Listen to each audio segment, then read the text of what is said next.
سلام زي خبركم تخاتلتي بين تي في نلو محموس عصرت حدا لكاتي استدالو علتاو زينات تيزلكم متيلخو كم وترو كساب فصام مدباتنا نختكتاتلنا ندعدمكو بقدامنت ارست زينا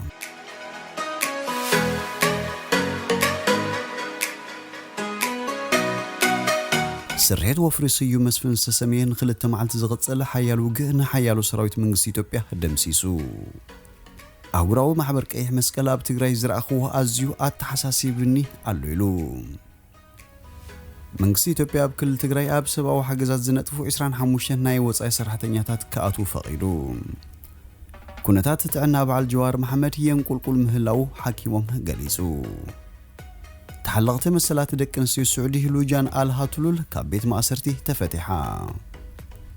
بريزيدنت أمريكا جو بايدن قبل العلوة منغستي زكايدو مرحتي مينيامار برما أجدا خمس جبرن كال انزد هس الزيناتات حيزلكم متسيلخو سناي نايم كتال جزين لا تمنخو أبزا channel دمه ناي وترو تخطاتلتن نختكونو سابسكرايب كتجبرو بخبري عدمكم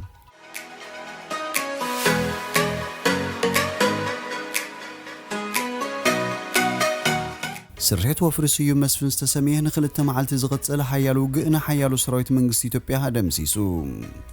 ናይ ኢትዮጵያ ፍሉይ ሓይልታትን ኮማንድን ምሩጽ ቦታን ዝተፈላልየ ዘመናውን ኣጽዋራትን ዓጢቑ ዝነበሩ ቦታ ብሓይልታት ምክልኻል ትግራይ ክድፈር ኣይክእልን ዝበሉ ቦታ ብዘደንቕ ስርሒት ሓይልታት ምክልኻል ትግራይ ብወፍሪስዩ መስፍን ብዝተሰመየ ስርሒት ከም ሰበር ወሃብ ቃል ሓይልታት ምክልኻል ትግራይ ኣቶ ገብረ ጻድቕ ሎሚ ሃብ ዘውጽኦ መርበብ ሓበሬታ ኣቃሊሖም ኣብ ቆላ ተንቤን ፍሉይ ስሙ ጅዋ ማረ ኣብ ዝተባህለ ኣብ ከባቢ ተከዘን ወርዕን ዓሪዱ ጽንህ ሓይለ ጸላይ ብኮማንዶ ሻለቃ ምስ መርሓቱ ሙሉእ ብሙሉእ ከም ዝተደምሰሰ ቃል ኣቀባሊ ተጋዳላይ ገብረ ጻድቕ ወሲኹ ገሊጹ እዝን ክልተ መዓልታት ዝተገበረ ምርብራብ 128 ሙታት 59 ቁስላት 12 ምሩኻት 6 ዶሽካ 3 ሞርታር 21 ስናይፐር 23 ካላሽን 4 ብሬን 4 ወታደራዊ ሬድዮን ብዙሕ ጠያይትን ወታደራዊ ናውትን ከም ዝማረኸ ገሊጹ ሰራዊት ፌደራል መንግስት ነቲ ዝድምሰ ዝነበረ ሰራዊቱ ተደራበ ሓይሊ ካብ ከባቢ ዝነበረ እንተመጽውን ብዘይፍረን ድሕሪት ከም ዝበለ ወሲኹ ተወይሱ በተወሳኹን ህዝብ ትግራይ ዘለዎ ሃገራዊ ወኒህ ሰራዊት ምክልኻል ትግራይ ስንቅ ብምቕራብን ኣብ ጎኒ ሰራዊቱ ከም ዘሎ ከርኢን ከሎ እቲ ካልኡን መንእስያት ወታደራት ጸላይ ኣብ ዝተፈላልየ ቦታታት ኣድብዮም ብምጽናሕ ሰፍ ዘይብል ክሳራታት ይወርዱ ከም ዘሎ ብምጥቃስ ዝናዳ በርክቶ ይገብሩ ከም ዘሎ ሓቢሩ እዚ ወፍሪ ስዩ መስፍን ዝተጸውዕ ወፍሪ ውግእ ኣብ ካላይ መዓልቱን ኣመንጎ ተንቤንን ዓባ ዓድን ፍሉይ ቦታ ዓዲ ጩሎብ ዝተባህለ ከባቢ ኣብቲ ቦታ ዓሪዶም ዝነበሩ ክፍለ ሰራዊት 11 ክፍለ ሰራዊት 22 ኮማንዶ ካላይ ብርጌድን ሰራዊት ኤርትራ ተሳተፍዎ ውግእ ከም ዝነበረን ኣብቲ ውግእ ድማ 358 ሰራዊት መንግስቲ ኢትዮጵያ ክመቱን ከለዉ ልዕሊ 150 ወታደራት ከም ዝቆሰሉን 5 ብሬን 8 ስናይፐር 4 ዶሽካ 49 ካላሽን 11 ሬድዮ ርክብ ክማርኽን ከሎም በተወሳኹን ታንክታትን ዓበይቲ መካይንን ነዳዲ ዘመላልሳ ቦጥ መካይንን በሰራዊት ምክልኻል ትግራይ ከም ዝተቃጸለ ሓቢሩ እዚ ከም ዚሉን ከሎ ንቃልስ ትግራይ ናብ ዓወት ዘምጽና ወፍሩን ሓደ ካብቶም ኣብነታውያን ተቃልስቲ ዝኾነ ስዩ መስፍን ወፍሪ ስዩ መስፍን ዝተሰመየ ዓብ ስርሒት ኣብ ልዕሊ ጸላይ ሰራዊት መንግስቲ ሰፍ ዘይብል ክሳራ ከም ዘከናነበ ወሃብ ቃል ተጋዳላይ ገብረ ጻድቕ ገሊጹ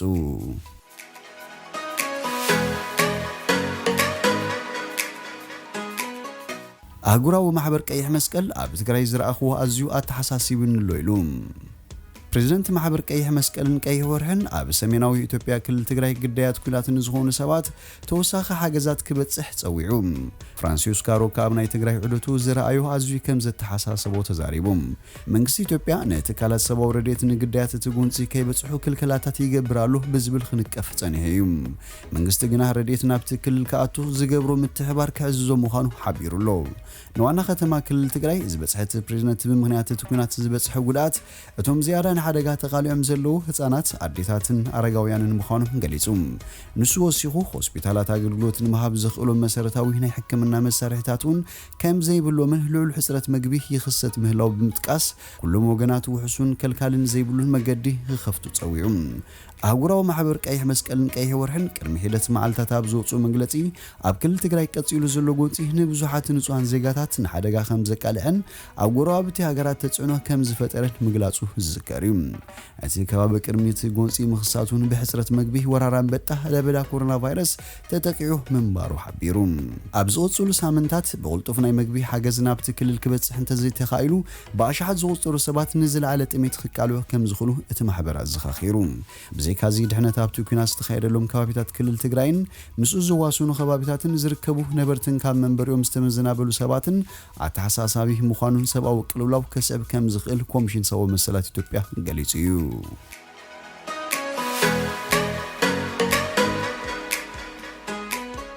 መንግስቲ ኢትዮጵያ ኣብ ክልል ትግራይ ኣብ ሰብኣዊ ሓገዛት ዝነጥፉ 25 ናይ ወፃኢ ሰራሕተኛታት ከኣትዉ ፈቒዱ። መንግስቲ ኢትዮጵያ ኣብ ክልል ትግራይ ኣብ ምብራቕ ሰብኣዊ ሓገዛት ዝነጥፉ 25 ናይ ወፃኢ ሰራሕተኛታት ከኣትዉ ከም ዘፍቀደ ሕቡራት ሃገራት ገሊጹ። ኣፈኛ ሕቡራት ሃገራት ስቴፈን ዱቹሪች እዚ መንግስቲ ኢትዮጵያ ሂቦ ዘሎ ፍቃድ ሓደ ስጉምቲ ንቕድሚት ድሕሪ ምባል እዚ ድማ ውፅኢት ናይቲ ዝተፈላለየ ሓለፍቲ ናይቲ ኣህጉራዊ ውድብ ምስ መንግስቲ ኢትዮጵያ ዘካየድዎ ዝርርብ ምዃኑ ኣስሚሩሉ።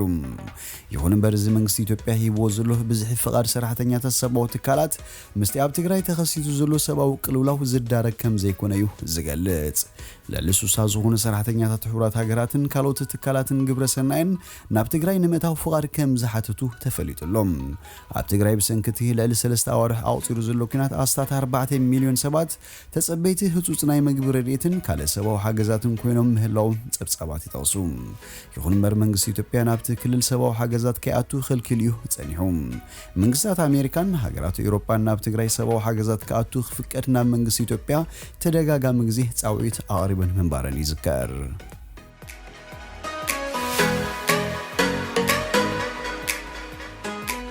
ኩነታት ጥዕና በዓል ጀዋር የንቁልቁል ምህላው ሓኪሞም ገሊጹ።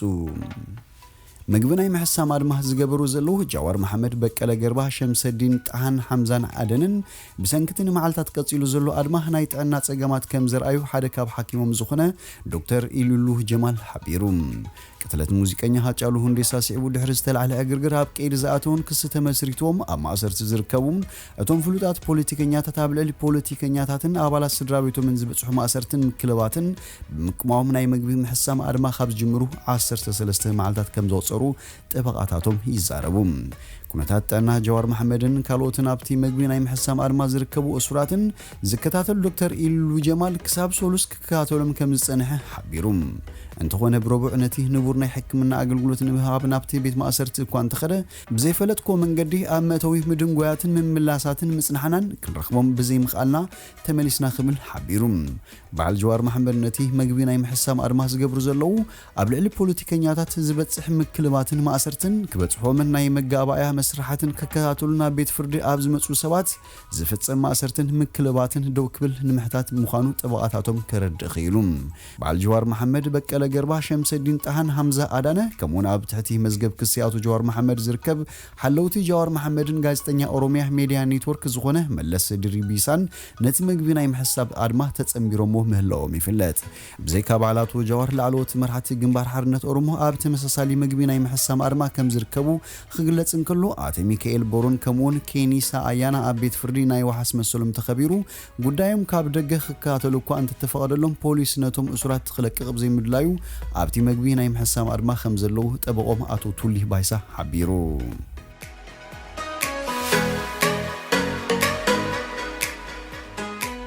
ተሓላቂት መሰላት ደቂ ኣንስትዮ ስዑዲ ሉጃን ኣል ሃትሉል ካብ ቤት ማእሰርቲ ተፈቲሓ። ጓል 31 ዓመት ሚስ ሃትሉል ደቂ ኣንስትዮ ስዑዲ መኪና ንኽዝውራ ክፍቀደለና ኣለዎ ኣብ ዝብል ዓብይ ኣበርክቶ ነይርዋ። እቲ እገዳ ምዝዋር መኪና ቅድሚ ምልዓሉ ኣብ ዝነበረ ሂደት ሰሙናት ከዓ ኣብ 2018 ተኣሲራ። ኣብ ታሕሳስ ሓደ ቤት ፍርዲ ንፖለቲካውን ህዝባውን ስርዓት ስዑዲ ክትቅይርን ክትጎድን ብምፍታና ገብነኛ እያ ብምባል ን6 ዓመት ኣብ ጽኑዕ ሓለዋ ቤት ማእሰርቲ ክትእሰር ፈሪድዋ።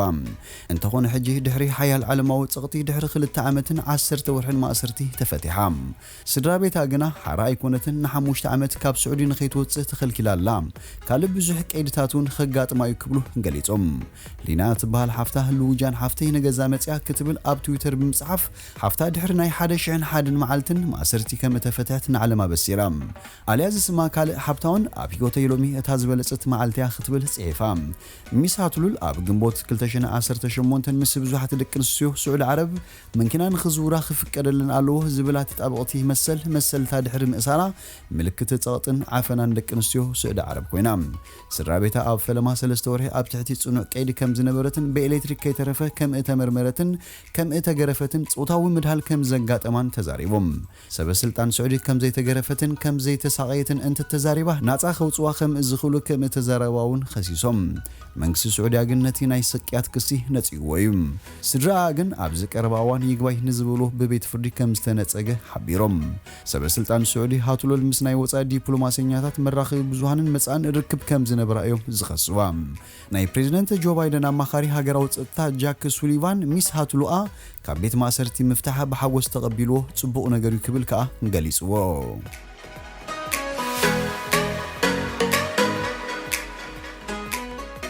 ፕሬዝዳንት አሜሪካ ጆ ባይደን ኣብ ልዕሊ ዕልዋ መንግስቲ ዘካይዱ መራሕቲ ሚያንማር በርማ ኣገዳም ቢሩ እቲ ስጉምቲ ንወታደራውያን መራሕቲ ኣባላት ስድራቤቶምን ምስኦም ርክብ ዘለዎም ንግዳዊ ንጥፈታት ዘነጻጸረ ምዃኑ ተሓቢሩ ብዘይካ ዝታ ሃገር ካብ ኣሜሪካ እትረኽቦ $1 ቢልዮን ኣብ ኢድቶም ወታደራት ንኸይበጽሕ ንምክልኻል ስጉምትታት ይውሰድ ምህላዎም ተፈሊጡ እቲ እገዳ ኣብ ዝሓለፈ መዓልታት ነቲ ዕልዋ ንምቋም ኣብ ዝተኻየዱ ሰልፍታት ብጢት ኣብ ርእሳ ዝተሃርመት ጓል ኣንስተይቲ ኣብ ሆስፒታል ከተማ ናይ ፒታው ትሳቐ ኣብ ዘላትሉ እዋን ዝኸውን ዘሎ ሚያተወተወ ኪያንግ በሶልስ ፖሊስ ማይ ብምንጻግ ፕላስቲክ ጠያይትን ጥይትን ብምትኳስን ሰልፈኛታት ንምታን ኣብ ዝፈተነሉ እዋንያ ተሃሪማ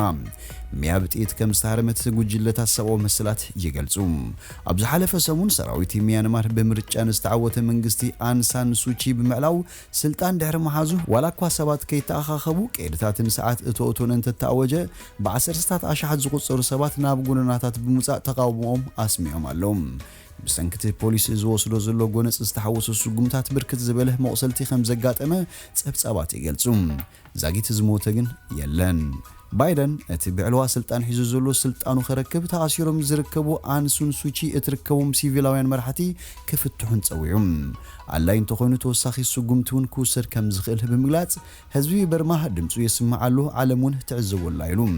ባይደን ወሲኹ ተቃውሞታት ንሓየለ ኣብ ዝኸደሉ ኣብ ልዕልቶም ዲሞክራሲያውን መሰሎም ዝጥቀሙ ዘለው ጎንጽ ብምጥቃም ቅቡል ኣይኮነን ደው ክብል ድማ ጻውዒትና ክንቅጽል ኢና ኢሉ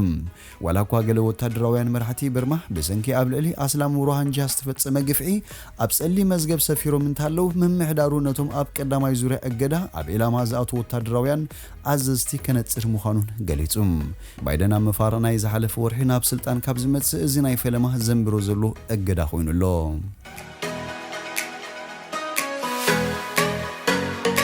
ዝኸበርኩም ተኸታተልቲ ቤን ቲቪ ሎሚ ዝብልናዮ መሰናዶና ኣብዚ ወዲና ኣለና ምሳና ስለጽናሕኩም ብልቢ ንመስግን ሰናይ ንዓኹም